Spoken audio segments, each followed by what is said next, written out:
Well, folks, we're here. We have finally reached it. It is the series finale of Superman and Lois, a show that I have thoroughly enjoyed. I think these 4 seasons have been some of the best live action stuff we have seen for Superman, maybe since the Christopher Reeve era. And I've enjoyed everything about this show. I'm so glad it got made. It came out in a very tumultuous era, like a post CW DC takeover with a guy who was cast in the Supergirl show. Who would have thought that the Supergirl TV show that started off on CBS gets picked up by the CW would get here to like this point for the Superman character, where he has a very successful TV show that a lot of people like and tells a lot of iconic stories. It's very exciting. It's a really cool, interesting thing to see for this character. And I am super excited for the direction that the DCU and James Gunn are headed in. I don't know if we'll ever see like Superman on television like this again. I truly don't. Not at least for another 20 years, I would imagine. I don't think... Okay, I think Superman will appear on television, but I don't think we'll see a story about, like, the love of Lois and Clark controlling a television series. This is a very interesting finale. I like it. I like it. I'm not going to sit here and tell you it's great or perfect or the best finale to a Superman series I've seen. I think the Smallville finale is a little bit more paced in a correct manner. But you have one of the hardest things to do, and that is end Superman, a character who has existed for almost 90 years. How do you end that? How do you tell the final story of Superman for your iteration? It's very hard to do. You already did the death of Superman's story arc. You already gave him the sons. So what do you do next? And that's like the unfamiliar territory that this goes into. It kind of has like the whatever happened to the Man of Tomorrow vibe to it, where we're listening to Clark like narrate like a life that he lived in another time. It's okay. Like I think there's like 3 distinctive moments or timelines in this episode. You have the stuff we are wrapping up for the season. You have the denouement, and then you have the finale. And so something I've always said, and I stand by this, I think it should, well, not maybe like be the case, but I always find it very annoying when a show has like their big thing in the final episode. I think your final episode or your final comic book or anything like that, your finale should be the denouement. I don't need to see the big Doomsday and Lex Luthor fight in the finale. That should be the penultimate. Give me the wrap-up in the final episode. And because of that, this is still an hour-long episode of television, so we kind of go through these things in pretty fast succession and don't give a lot of them the space to breathe. I don't think we hang out with a lot of the characters in this episode, and that can kind of be annoying. This episode opens up with Lana and John Henry, and they are at like a bar in Smallville. They're like hanging out and like on a date as Superman's going to fight Doomsday. So we see like what John Henry is going to do in that situation. Like the bar they're in gets attacked. John Henry gets injured. He's going to go back to get like a device he was building that like shuts down kryptonite or just like technology or something. It's like an EMP for the suit he built that was like taken over. Fine. I mean, what else are you going to do? You have to have him in here because, I don't know, it's like, why wouldn't he be here? You know, like, we got to get everyone in here. There are very distinctive characters that don't appear in this episode much. I don't think Nat says a line of dialogue. I think Sarah has one moment. And then the rest of it's like, okay, Lana and John Henry are like figuring out if they should go on a date, if they should pursue this any further. They're attacked by Doomsday, and then we get a good-looking fight. It looks good. Like, there are definitely limitations to this show. And when it comes to seeing a big rocky monster fighting a man that can fly, I accept the limitations. I have no problem with stuff that looks bad. It looks like it needs to. Very interesting fight that leads to the boys eventually having to help their father, something Lois doesn't want them to do. And it works pretty good. Then John Henry figures out like Milton finds the one that like took over his suit, so he's gonna go take him down with the DOD. It's pretty exciting and it looks good, and it leads to some really cool moments of just Superman getting beat around by Doomsday. They're fighting each other well. They eventually like have a plan to like neutralize Doomsday, which involves like hitting him with like one of the devices. It's like a big charge that John Henry has. So that's a really cool moment. It's like a slow motion shot where like the fist is coming at Superman. He like ducks out of the way and they hit him with the device. And then Clark's like, I'm going to go throw him into the sun. I don't know if that'll kill him, but it's not going to heal him. I'm just going to go throw him into the sun. They're like, yeah, that's fine. We've surprisingly used Doomsday a lot in this show. It's not like comic book Doomsday, so putting him in the sun, sure. If that's how we have to defeat him, I can accept that. I'm comfortable with that. Let's see what you got. And that leads to one of my two favorite moments in the episode, where it actually feels like, oh, we're doing something very cool here. When Clark takes like Doomsday's body and puts it towards the sun, the humanity comes back to Doomsday, and you can see him becoming Bizarro Superman. And he gets his like glowing blue eyes back. And he's like, you don't have to like punch me. I'm not going to fight you. I accept that I was manipulated and tortured and I'm a victim here. Kill me. And Clark's just like, okay, and pushes him in to the sun. Beautiful moment. Beautiful moment. And that happens in like the first 10 minutes. So I'm like, cool. I don't need any more Doomsday. You've given me enough Doomsday for a lifetime. For the love of God, James Gunn, please don't do Doomsday at least until, I don't know, 2035. Please. And then we have to deal with Lex Luthor. He's finally looking fully like Lex Luthor. The suit that he took from John Henry, it's not like purple and green, but the interior design for like the Iron Man stupid helmet shit, that's purple and green. So that's enough. It's a good fight. It's two really good actors who have found like their niche for this character. A vindictive looking Luthor, a very aggressive Clark coming out of that.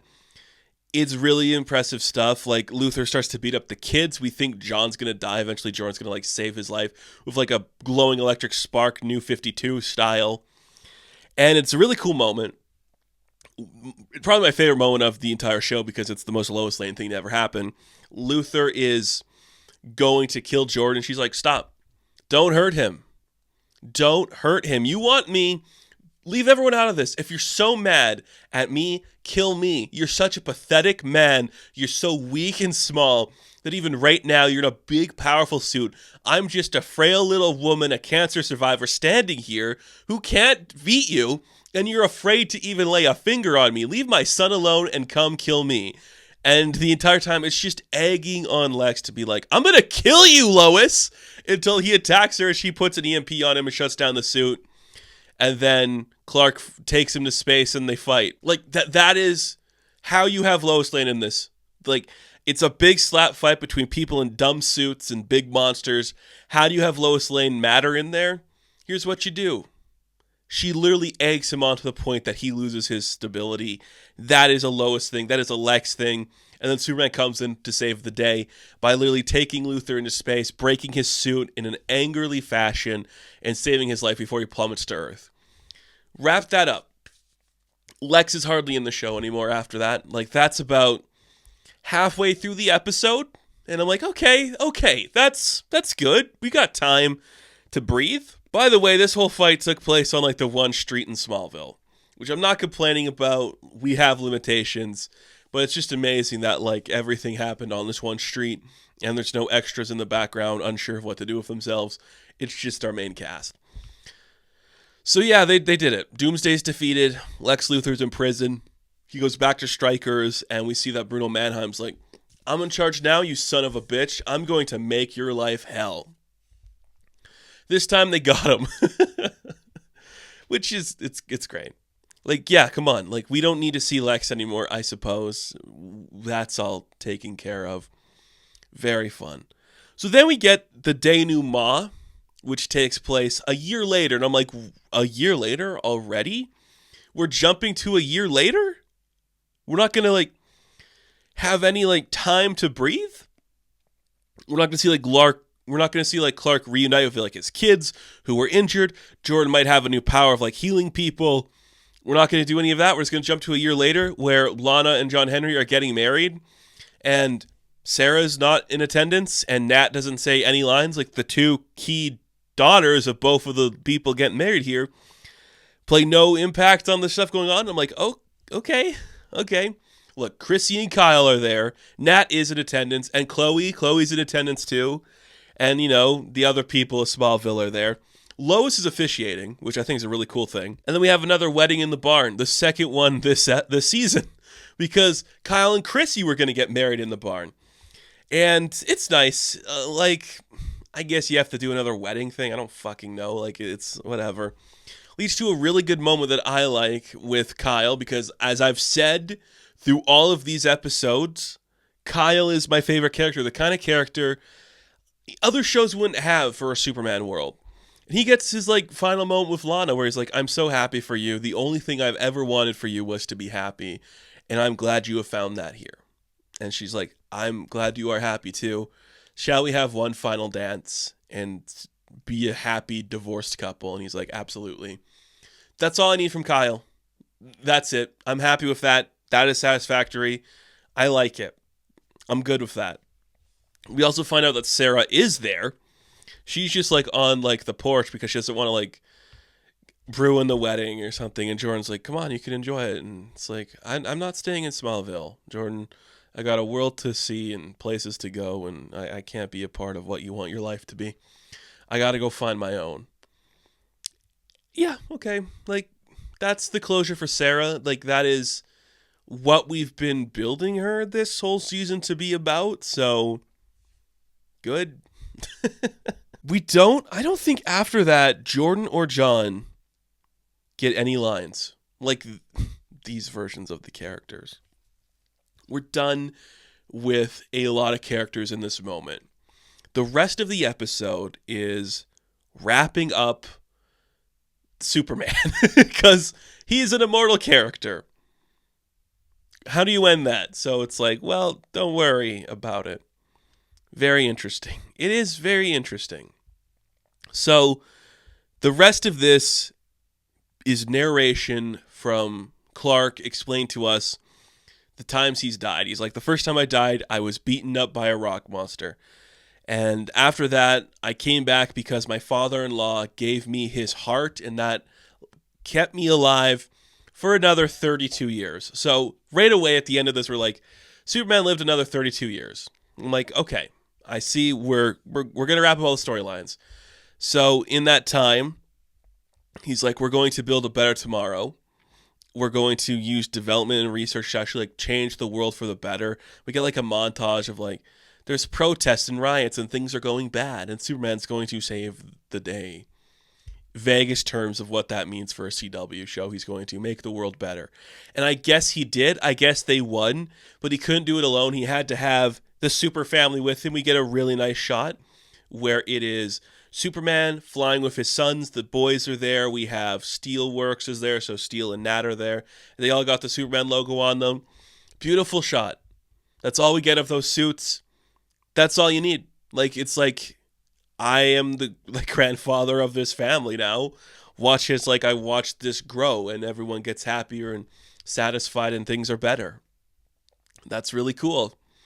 That's really nice. Like, it works for me because it's been Superman and Lois this whole time.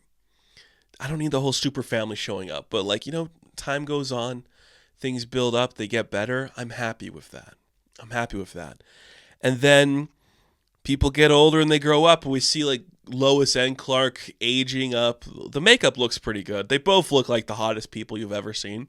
Even as they get older, like, what do? They don't do much to Bitsy. She just, like, you know, gets some more wrinkles. Her hair kind of just, like, gets hidden under a hat or just, like, a bonnet or something. So it's like, I'm an older woman. And Clark, he just, like, gets more gray in his beard. There's a nice sequence where the kids got older and we see like Jordan and John walking through the front door and they like just morph into adult men, almost indistinguishable adult men, because the Jordan actor does not have the classic curly hair of Jordan. And I think it's Bitsy's husband who is John. Is that right? Which leads to a weird sequence later where I'm like, that's a weird thing to film. But no, like they grow up and they fall in love and they have kids. Is it Candace he's with? Is it Sarah? Who knows? It's ambiguous women, and between them, they have like 9 fucking kids between the two of them. Like, oh my god, that's a lot of kids. But, you know, Clark and Lois became grandparents, and then Lois got sick. Cancer came back. Yeah. And that leads to the death of Lois, and I'm sorry I laughed.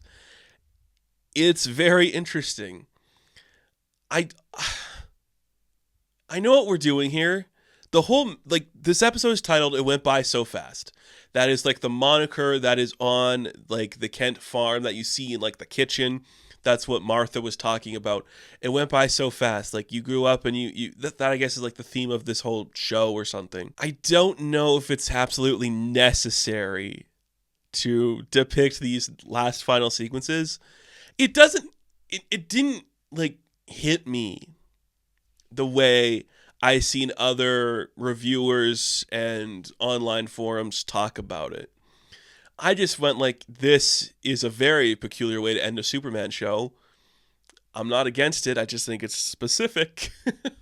And it's whatever. Look, it's whatever. Lois passes away in a sequence where the person who is playing her son as an adult is the person she's married to in the real world.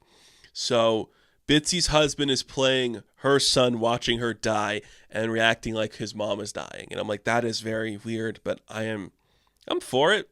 What a specific thing to do. So she passes away. And Clark's like, I got really lonely. The kids, they had their own lives to live. I let them do that. I got a dog. I named him Crypto. We'd hang out. Not a super dog, just a random dog. He's like, I can't believe I never had a dog before. Was there a dog in Supergirl? I can't remember, but, you know, we'd hang out, and I'd live my life. I'd be happy with stuff. I'd exist. And then eventually, I'm walking with Crypto and Kyle, and I have a heart attack, and I don't die on the street. I eventually die in my bed, surrounded by my kids. And then I have a Titanic moment. It is very cheesy. And I love Superman being cheesy. I just was not expecting this show to end with the astral form of Clark wakes up from him dying, walks along like the entirety of the house, and says goodbye to everybody. I'm like, that's weird. That's a weird way to end this show. And he says something beautiful where he's like, I came to this world with nothing, and I left it surrounded by friends, family, love, compassion, encouragement, forgiveness. He says he forgives Lex Luthor in his death. I don't know what that means. But he sees his young sons. He sees Kyle and Chrissy. He sees his grandkids. He sees Lex. He sees Alana and John Henry. And it's just literally like everyone in his life. And, you know, this would have been a cool moment if you want to add like Martha and Pa Kent in there, or even Jor-El and Lara. I think that would have been cool. Or Sam. Sam can fucking come back. It's his fucking heart, right? That would be a cool thing to see. Why didn't he come back? That's the weird one. Now that I'm saying it, that's a weird one. But okay. I'm very, okay. This ending is very dumb. And it's very comic booky, which I love. I don't think for the tone that this show has been going for, it's the best, like, final moments. I really like what Clark is saying, though. It went by so fast, and while I was here, I found something I never thought I would have, which is love. And the moment where he, like, opens the door to, like, go into the beyond, or whatever that is. And it's Bitsy Tulloch standing there in, like, the most gorgeous dress, looking like the most beautiful woman you've ever seen. And they embrace and they kiss, and, like, the light shines on them. Yeah, I like that. This entire show is about their relationship. So in the final moments when they're both dead embracing in the afterlife or whatever, I can't be too mad about that. I just think like, wow, this was a very interesting 50 minutes of television I just watched. A lot happened, and I don't think I got time to like resonate with any of it, which could be a problem. Imagine the penultimate episode ended with Lex being taken down.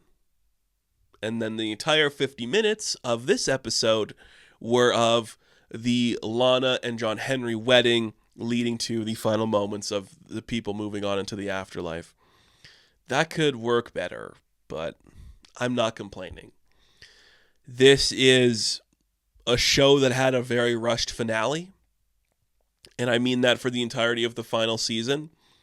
It had to do a lot in these final moments. It had to tie up the loose ends so no one's really going to want this Superman to come back. It had to complete its stories in a way that worked for both the CW and for a comic book.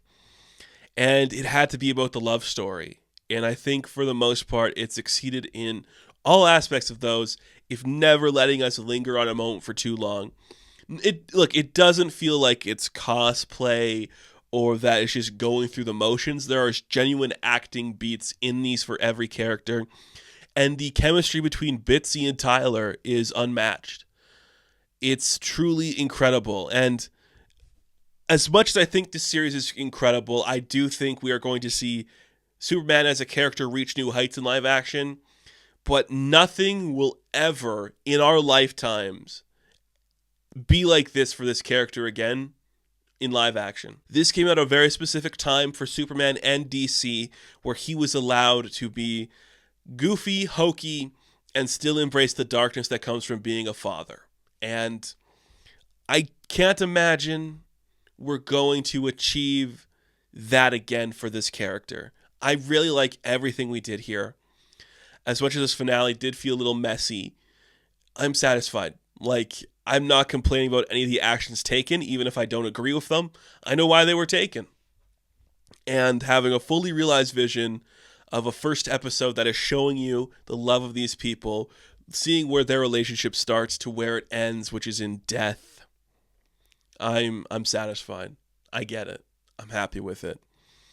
It looks good. It's fun. It is the best Superman has been interpreted in a very long time. And that's really cool. In the end, it might be the most well-respected of the CW shows. It definitely had a very different feel than a lot of those ones. I'm glad that this got to exist. It's almost an anomaly that it did.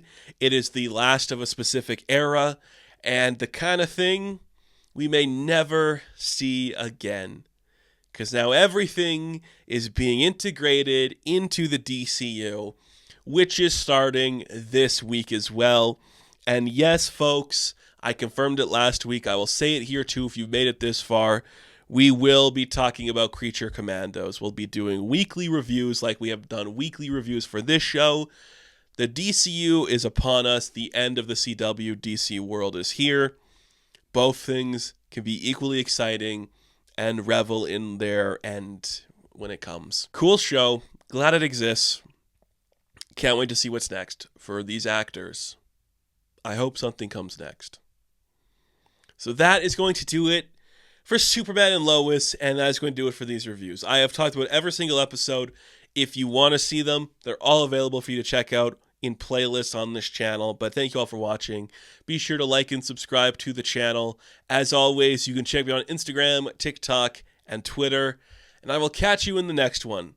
It could be a comic book review, it could be a movie review, or it could be Creature Commandos. But I will see you in the next one. Have fun. Stay safe. Good luck.